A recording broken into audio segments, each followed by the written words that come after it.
Halo, apa kabar semuanya? Kita bertemu kembali sharing tentang manajemen keuangan. Di sini dibahas secara sederhana mengenai biaya modal. Biaya modal individual dibedakan menjadi 3. Ada biaya hutang, biaya saham preferen, dan biaya saham biasa.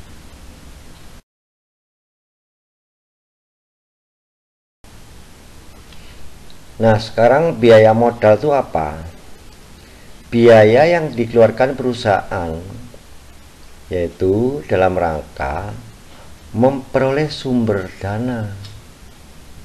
Nah, biaya apa aja yang dikeluarkan? Ini di sini ada 2. Ada biaya eksplisit. Jadi biaya yang dikeluarkan saat itu juga. Contoh, pinjaman dari pihak ketiga atau bank, sehingga dia akan tiap bulan memberikan biaya bunga. Kemudian ada biaya implisit, yaitu yang dikeluarkan pada waktu yang akan datang.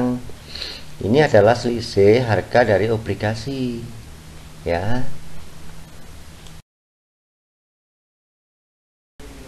Selanjutnya kita lihat mengenai fungsi biaya modal, yaitu untuk melihat apakah investasi bisa diterima atau ditolak. Hal ini berhubungan dengan investasi jangka panjang yang secara umum bisa dalam bentuk obligasi ataupun dalam bentuk saham, baik itu saham biasa maupun saham preferen.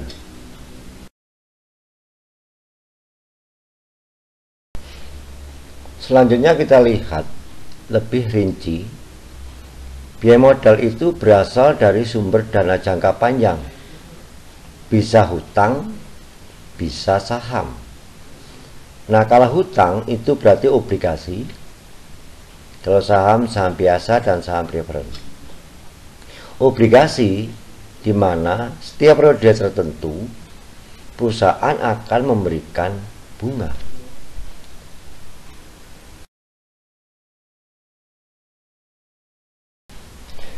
Kita lihat sekarang biaya hutang.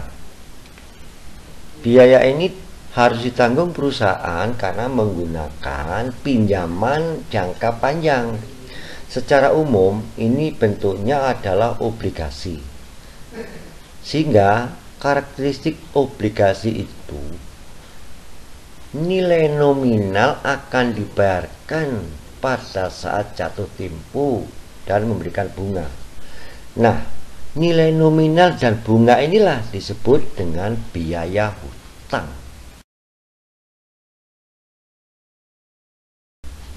Selanjutnya kita lihat biaya apa saja yang ada di dalam saham preferen.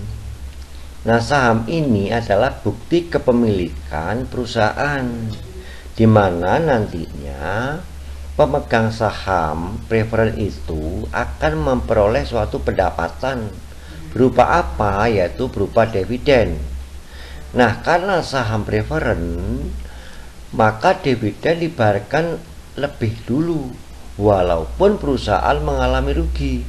Demikian halnya dengan pemegang saham akan memiliki hak atas aset perusahaan walaupun perusahaan itu mengalami likuidasi. Nah, ini biaya-biaya yang harus diperhitungkan oleh perusahaan.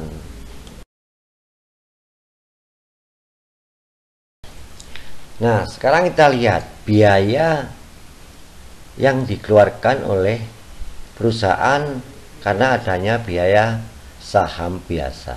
Ini berbeda dengan saham preferen. Nah, saham biasa ini perusahaan akan memberikan dividen bila mana perusahaan mengalami keuntungan. Nah, bagaimana bila perusahaan mengalami kerugian? Karena sifatnya saham biasa, ya perusahaan tidak akan memberikan dividen. Nah, ini berbeda dengan saham preferen.